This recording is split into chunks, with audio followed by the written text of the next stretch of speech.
Olá, sou Maria Dirce, popular Didi, né?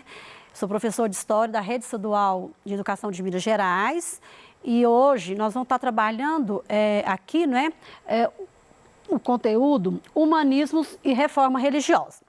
Eu gostaria de fazer uma ponderação antes da gente estar entrando no conteúdo propriamente dito, né, para você, principalmente para você, professor. A gente vai estar trabalhando aqui hoje duas habilidades. Uma, né, que é a habilidade 4 do nosso currículo de referência Minas Gerais e a habilidade 5. Isso por quê? Porque esses dois conteúdos, esses dois objetos de conhecimento, eles estão lá no PET 2, né, que vocês vão estar recebendo futuramente para estar trabalhando com seus alunos. Aí eu já vou deixar claro que vocês precisam aprofundar, né, com os nossos estudantes esses temas, porque eu vou estar falando aqui sucintamente, porque não dá para falar tudo, né, mas aí vocês lá depois, usando os PETs, né, e com o livro didático de vocês têm condições de aprofundar, porque aqui realmente eu vou estar fazendo um recorte desses dois objetos de conhecimento. Bom, espero que no final da aula, né, você, aluno, seja capaz de identificar o significado de renascimento cultural e artístico, né, para a história e também de compreender as motivações, né, da reforma protestante e relacioná-las ao contexto europeu, né, lá do início do século XVI. O que significa o termo renascimento? Né, isso aqui pelo dicionário do Aurélio, tá? Nascer de novo, renovar, rejuvenescer, tornar-se a aparecer, ressurgir, germinar de novo, emendar-se, corrigir-se, tornar-se ao estado de graça. No nosso caso aqui, né, da história, né, nós vamos estar, na verdade, usando muito a palavra assim, ressurgir, né, porque vocês vão estar vendo que, na verdade, esse renascimento, ele vai, né, buscar, né, tudo que teve de bom lá, né, na Idade Média, na idade Antiga, né, para estar trazendo esses valores para esse movimento renascentista. É um resgate mesmo, né, desses valores lá da cultura greco-romana. Por que estudar o Renascimento? Durante o século XV e XVI, né, ocorreu muitas mudanças na religião, na ciência e na arte europeia. E claro que, né, em outros setores também, como o cientificismo, né, muitas coisas foram acontecendo lá de crescimento mesmo, né, durante esse período na Europa. Alguns setores da sociedade começaram a observar o mundo e até mesmo a ver o universo, né, através de um outro olhar. Tá? Que não fosse aquele olhar, né, meio truncado lá, né, da Idade Média. Foram muitas descobertas, belas obras de arte, estudos científicos inovadores, a valorização do homem como ser capaz de produzir conhecimento. Dentro aqui, né, quando eu coloco aqui estudos científicos, né, nessa época aqui a gente teve várias descobertas, tá? De várias coisas, né? Inclusive, descobriram muitas coisas na questão da arte de navegar, mapas, né, sendo refeitos e mais bem elaborados, e aí isso então ajudou as pessoas a saírem, né, para as navegações ibéricas, tá? E claro que aqui também essa valorização do homem capaz dele conhecer, né, dele produzir conhecimento e ele com criticidade foi muito interessante. Eu trouxe duas imagens aqui, né, de dois quadros que têm o mesmo nome, né, e que, na verdade, os dois quadros estavam retratando da mesma situação, né, que era que chama Anunciação, né, e esses dois quadros retratam o quê? Né, que o anjo Gabriel foi anunciar para a Virgem, né, que viria um Messias, que no caso seria, né, Jesus, tá? Esse primeiro quadro aqui, não é isso? A Anunciação do Gentile de Fabriano, ele é uma obra lá de 1425. E já o Anunciação do Leonardo da Vinci, né, do ano de 1472. Aí eu pergunto para vocês, né, que vou deixar como indagação aí para vocês vão estar observando essa imagem com mais tranquilidade, né, aí da casa de vocês, né, aí vocês vão estar respondendo, né, no caderno, depois estar discutindo com o professor, né, de história e também com o professor de arte, porque essa aula nossa, ela está interdisciplinar, muito com o conteúdo de arte, o componente curricular de arte e o componente curricular de ensino religioso, que é o nosso segundo tema. Mas os dois dá para trabalhar, tanto arte como ensino religioso. Qual que é? Então, os dois quadros tratam do mesmo tema, né? Que é a primeira pergunta eu até já contei para você. Qual diferença você observa entre esses dois quadros? Qual que é a pintura que parece mais realista, que tem mais nitidez nas cores, tá? E qual que você acredita que foi produzido durante a Idade Média e qual que foi durante o Renascimento, tá? Pesquisem, né, e leve para estar discutindo com os seus professores de arte, de história, de ensino religioso, que eles vão estar explicando direitinho para vocês. Mas afinal, o que foi esse renascimento, esse movimento renascentista? Renascimento, renascença ou renascentismo são termos que foram usados para identificar um período da história, né, lá da Europa, que durou aproximadamente nos meados do século XIV até o fim do século XVI. As transformações, né, que foram acontecendo, elas foram muito evidentes, né, na cultura, na religião, na sociedade, na economia, na política, e isso então caracterizou a passagem, né, o fim, né, do feudalismo para o capitalismo, que é quando surgiu, né, o comércio e as pessoas começaram a comercializar e muitas pessoas se enriquecerem. Porém, o termo renascimento, né, a gente vê muito isso, tem até controvérsia, determinados autores, até com a questão de que se a data foi essa mesmo, se tá, né, e tudo. Mas aí existe o quê? Que o termo renascimento ele é mais comumente empregado para descrever efeitos na arte, na filosofia e nas ciências. Mas nós temos que pensar que esse renascimento, ele abrangeu todos os campos que eu já citei aqui em cima para vocês, né? Na cultura, sociedade, política e etc. Bom, eu coloquei aqui simples 3 características que são as principais características desse movimento renascentista e do humanismo. Porque o humanismo é um movimento intelectual que está dentro do Renascimento. Então, qual que é a principal característica? O antropocentrismo. O que isso significa? O ser humano passa a ser o centro do universo. Ele começa a fazer uso da razão, onde eu tenho minha autonomia de pensamento e uso individual da razão. E outra característica seria, né, os valores da antiguidade, que seria eles buscarem tudo que foi feito, né, de bom, porque eles acreditavam que os valores da antiguidade valorizavam o pensamento crítico do homem, né, valorizando esse homem com o uso da razão e da sua sensibilidade. Aí eu faço a pergunta, você acha que ainda hoje temos, né, influência desse movimento? Sim, as selfies que a gente faz já não é? Que nós herdamos de lá, porque lá os artistas faziam, né, os autorretratos deles, que era para eles terem um reconhecimento das suas obras e etc. Mecenas, né? Era muito comum as pessoas, né, na época, encomendar obras para esses artistas. Essas pessoas, então, eram chamados mecenas, porque eles financiavam e pagavam para esses artistas estarem fazendo as obras. Eu trouxe aqui um exemplo, né, quem eram esses mecenas? Eram as famílias burguesas, os reis e uma boa parte do clero, tá? Inclusive, a Capela Sistina que tem, né, hoje, lá em Roma, ela foi encomendada, né, o teto dela, a pintura dela foi encomendada, né, para o Michelangelo fazer pelo Papa Júlio II.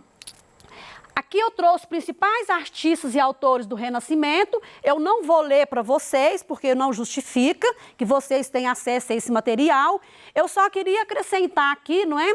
O Gutenberg. Tá aqui, eu não, né, por uma coisa ou outra, eu não coloquei, né, a figura dele, mas ele foi uma pessoa muito importante porque ele aqui descobriu a tipografia, tá? Então, ele faz parte também, porque aqui eu não trouxe todo mundo, eu trouxe, né, os mais renomados, mas aí vocês acrescentem aí, por favor, o Gutenberg. Agora é com você. Eu vou estar deixando aqui, né, uma atividade simples, né, para vocês estarem fazendo aí e depois discutindo com o professor de vocês, que é o que foi o humanismo, de que modo que os humanistas enxergavam o ser humano e a antiguidade clássica influenciou o humanismo. Justifique a sua resposta. E trouxe duas imagens aqui, né, do Michelangelo e uma aqui, um autorretrato dele. Um retrato de Michelangelo que foi feito, né, para uma outra pessoa. Bom, vamos então para o nosso segundo tema, que são as reformas religiosas que aconteceram no século XV e XVI. O que foi essas reformas? Foi um processo, né, que acabou com a unidade dos cristãos na Europa Ocidental, ou seja, acabou com a unidade da Igreja Católica. Tá? Essa reforma, ela está diretamente ligada a esse movimento renascentista, quando o homem passa a ter o espírito crítico, né, e aí ele começa a questionar os dogmas e as práticas da Igreja Católica. Desculpe, eu não falei, aqui é uma imagem das 95 teses do Lutero, que eu vou falar ainda há pouco. Bom, continuando, a Igreja Católica era muito poderosa, gente. Ela tinha, né, todo esse poder levou, então, a Igreja a cometer vários equívocos e atos que começou a desagradar as pessoas que ali, né, viviam. Essas pessoas, então, de maneira até sutil, começaram a fazer críticas à Igreja e apontar os seus principais, né, seus principais erros. E os dois erros, né, os principais, que claro que tem vários, foi a questão da venda de cargos e as indulgências. O que significa indulgência? Perdão total ou parcial, né, das penas temporais aplicadas pela Igreja àqueles que haviam cometido pecado. O que significa? Eu pequei, eu ia lá, conversava lá na igreja, né, com um padre e tal, ele me perdoava e eu pagava uma certa quantia em dinheiro ou dava presentes, né, e esse tipo de coisa. Era como se fosse uma troca para que eu me salvasse. E as indulgências, então, claro que elas garantiam à igreja, né, uma boa renda. E além que era muito comum, né, a doação de dízimos. Então, a igreja realmente, ela era, né, um Estado muito poderoso, né, nessa época aqui. Aqui tem uma imagem, né, de venda de indulgências, aqui, né, por volta de 1530, numa praça, né, as pessoas lá, as pessoas do clero, vendendo indulgência para quem, né, se sentia necessário de estar indo ali para desfazer dos seus pecados. E como que funciona, né? Como que funcionava a venda de cargos, que a gente também pode ser chamado de simonia? Sabe como que isso acontecia, né?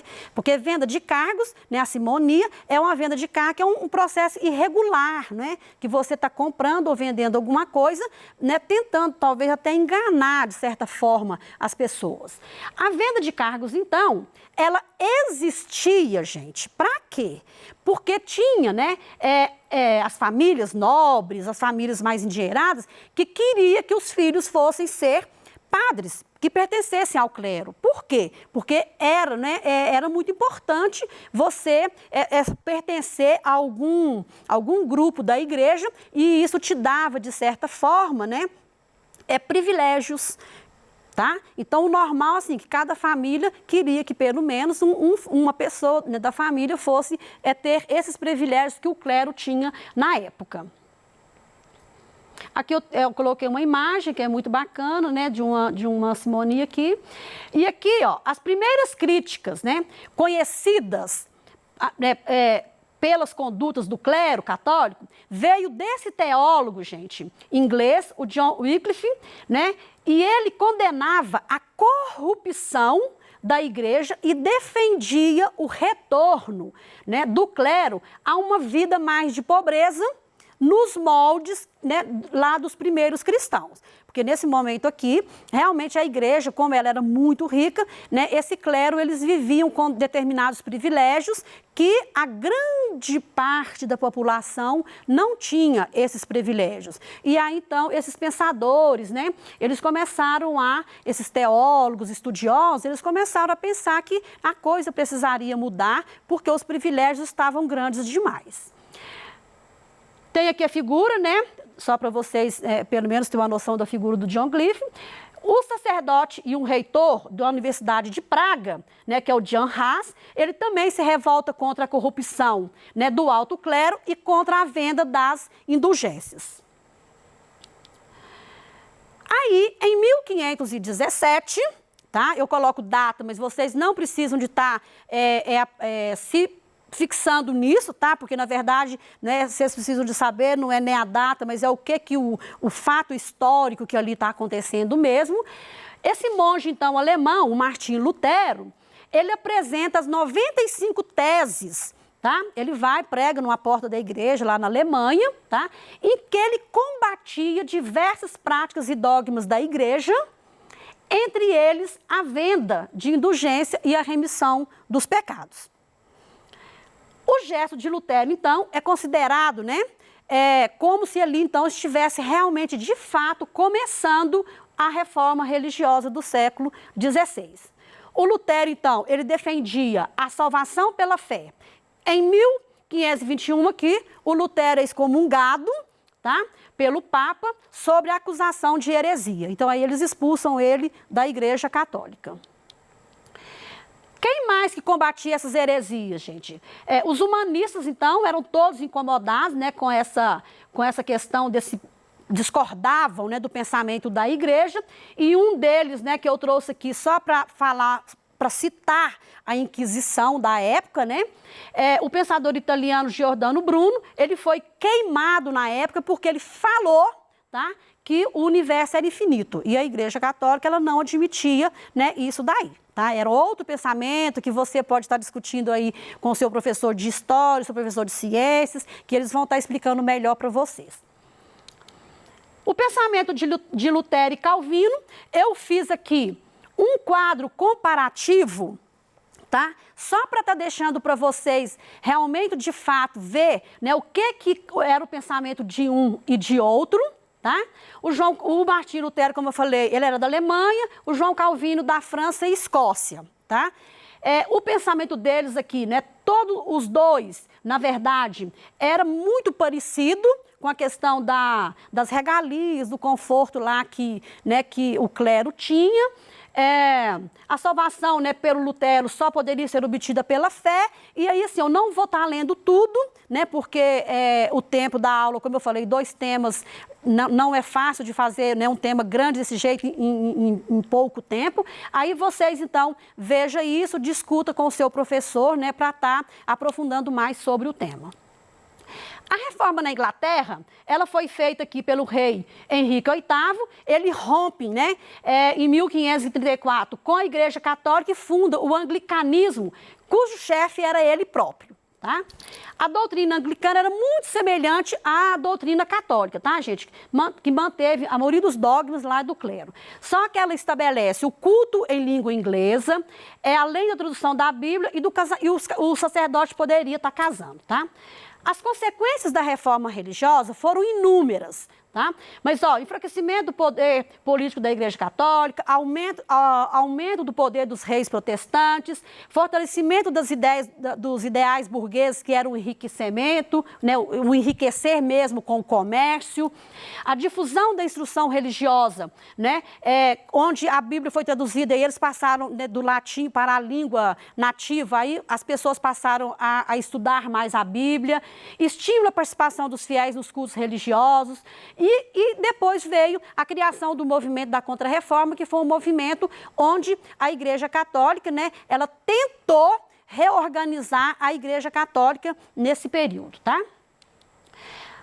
Aí eu estou deixando aqui uma atividade para vocês, né, para vocês preencherem o quadro com as diferenças das 4 religiões, né, colocando o que cada uma pensa na salvação, no culto e nas fontes, né, da fé. A nossa aula hoje, então, terminou. Eu sei que foi muito rápido o que eu passei para vocês. Vocês precisam estar junto com os professores estudando mais, aprofundando mais. Mas, enquanto isso, aproveitem que vocês estão em casa, use máscara, né? E aí, fique em casa mesmo. E eu espero, em breve, a gente estar se encontrando novamente. Um abraço.